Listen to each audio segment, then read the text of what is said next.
તો my dear friends, આગળના બધા લેક્ચર જોઈ લીધા હશે, તો હવે અહીંથી તમારા ક્વેશ્ચન પણ સ્ટાર્ટ થશે, ક્વેશ્ચન બનવાનું પણ અહીંથી સ્ટાર્ટ થશે. આજનો ટોપિક છે આપણો અલ્ટરનેટિંગ ઈએમએફના વિવિધ રૂપો. કયા કયા રૂપો હોય છે અલ્ટરનેટિંગ ઈએમએફના, આપણો આજનો ટોપિક છે. બરાબર. આજના ટોપિકની અંદર હું તમને આગળ ભણી ગયા કઈ કઈ વસ્તુ ભણી ગયા આપણે. ફ્રીક્વન્સીનું ઇક્વેશન શું હતું એ ભણી ગયા આપણે. ફ્રીક્વન્સીનું ઇક્વેશન શું હતું તો કે ભાઈ 1/t ફ્રીક્વન્સીનું ઇક્વેશન હતું. પહેલું ઇક્વેશન આ હતું. બરાબર. બીજું ઇક્વેશન આપણે જોઈએ કે એંગ્યુલર ફ્રીક્વન્સી, આના પહેલાનો લેક્ચર હતો omega that is equal two શું હતું 2πf હતું. બરાબર. રેડી. હવે તમે અહીં બીજું એંગ્યુલર ઇક્વેશન બનાવવું હોય તો ફ્રીક્વન્સીની વેલ્યુ પુટ કરો તો બીજું શું ઇક્વેશન બની જાય એંગ્યુલર ફ્રીક્વન્સીની વેલ્યુ 1/t તો 2π/t. આ એ તમારું એંગ્યુલરનું ઇક્વેશન બની ગયું. જો ડેરિવેશન કરતા આપણને ફ્રીક્વન્સીની વેલ્યુ પુટ કરી દેવાની અંદર તો 2πt સિમ્પલ એંગ્યુલરનું ફ્રીક્વન્સીનું આપણે એને મળી ગયું. પછી આપણી પાસે ત્રીજું ઇક્વેશન કયું હતું, થીટાની વેલ્યુ શું હતી ઓમેગા ટી. શું હતી ઓમેગા ટી. એક આ વસ્તુ યાદ, થીટાની વેલ્યુ ઓમેગા 2 હતી, એ વસ્તુ યાદ રાખી દો.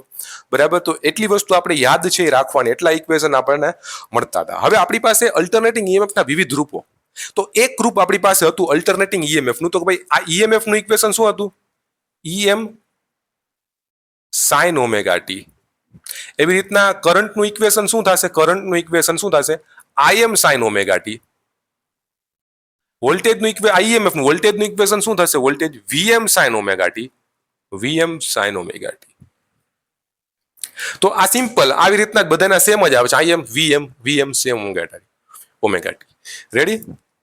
હવે હું તમને એમ કહું ગાઈસ, અહીંયા થીટાઈ મૂકી શકો ને, omega T that is equal to theta i થાય તો થીટાઈ મૂકી શકો, થીટાઈ તમે મૂકી શકો. કાંઈ નહીં, પેલા થીટા લઈ લ્યો તમે બધે. હાલો, તમને એવું પ્રોબ્લેમ લાગતું હોય તો પેલા બધાને થીટા લઈ લ્યો, બીજું શું હોય, થીટા થીટા થીટા. તો થીટાની જગ્યાએ, હવે થીટાની જગ્યાએ તમે શું પુટ કરો ઓમેગા, તો બીજું રૂપ મળી ગયું. થીટાની જગ્યાએ ઓમેગા ટી એ તમે પુટ કરી શકો, omega sine omega t, I that is equal to I M sine omega t, V that is equal to V M sine omega t. Ready. એટલી વસ્તુ. તમે એમ કહેશો સર ઓમેગાની જગ્યાએ મારે 2πf પુટ કરવા છે, મારે તો 2πf પુટ કરવા છે ઓમેગાની જગ્યાએ. તો હા, તમે ઓમેગા છે, ઓમેગાની જગ્યાએ ટી તો એ જગ્યાએ જ રહેશે. ઓમેગાની જગ્યાએ તમે શું પુટ કરશો, 2πf પુટ કરશો. તો ઈએમ સાઇન ઓમેગાની જગ્યાએ 2π શું આવશે, 2πf. ટી તો એ જગ્યાએ જ આવશે. રેડી. બીજું ઇક્વેશન શું આવશે, આઈએમ સાઇન ઓમેગાની જગ્યાએ શું પુટ કરશો 2πf, 2πf ટી. ટી તો એ જીતી જ રહેશે, V M sine sorry 2πf t. Ready. એટલી વસ્તુ ડન. અહીંયા સુધી કમ્પ્લીટ. ઓકે. હવે આપણે જોઈએ આ પેલું ફોર્મ છે, બીજું ફોર્મ છે, ત્રીજું ફોર્મ, ચોથું ફોર્મ બનાવવું હોય તો ઓમેગાની જગ્યાએ 2π/t એ પુટ કરી શકો. રેડી.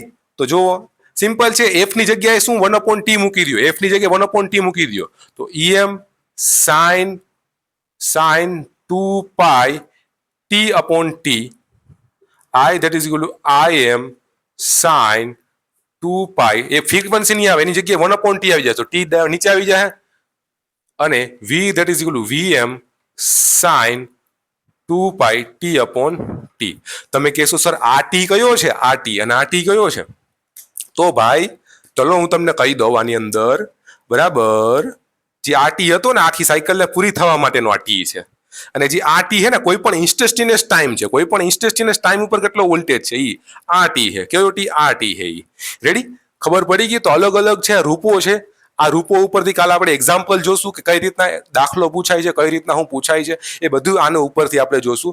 બરાબર. કે IM sine omega T, IM sine omega T, VM sine થીટાની જગ્યાએ ઓમેગા ટી પુટ કર્યું, થીટાની જગ્યાએ ઓમેગા ટી પુટ કર્યું, થીટાની જગ્યાએ ઓમેગા ટી પુટ કર્યું, ઓમેગાની જગ્યાએ મેં 2πf પુટ કર્યું. શું 2πf કર્યું, ઓમેગાની જગ્યાએ મેં 2πf પુટ કર્યું, ઓમેગાની જગ્યાએ 2πf પુટ કર્યું, ઓમેગાની જગ્યાએ મેં 2πf મૂકી દીધું. હવે ફ્રીક્વન્સીની જગ્યાએ 1/t મૂકી દઉં હું તો ફ્રીક્વન્સી જગ્યાએ 2πt/t આવી જશે, 2πt/t આવી જશે, 2πt/t આવી જશે. અલગ અલગ રૂપો થઈ ગયા આપણે અલ્ટરનેટિંગ કરંટના. રેડી. ડન. એટલી વસ્તુ. રેડી. આગલા લેક્ચરમાં આપણે એક દાખલો જોઈ લઈએ એટલે તમારા બધા કન્સેપ્ટ ક્લિયર થઈ જાય. રેડી. ડન. એસી સર્કિટ ડીસી કરતા તો મને હેલું, તમને તો હેલું જ લાગશે, હું તમને એમ કહી દઉં ને હેલું જ છે. બરાબર. કાંઈ અઘરું નથી એટલું બધું. ડન. ઓકે.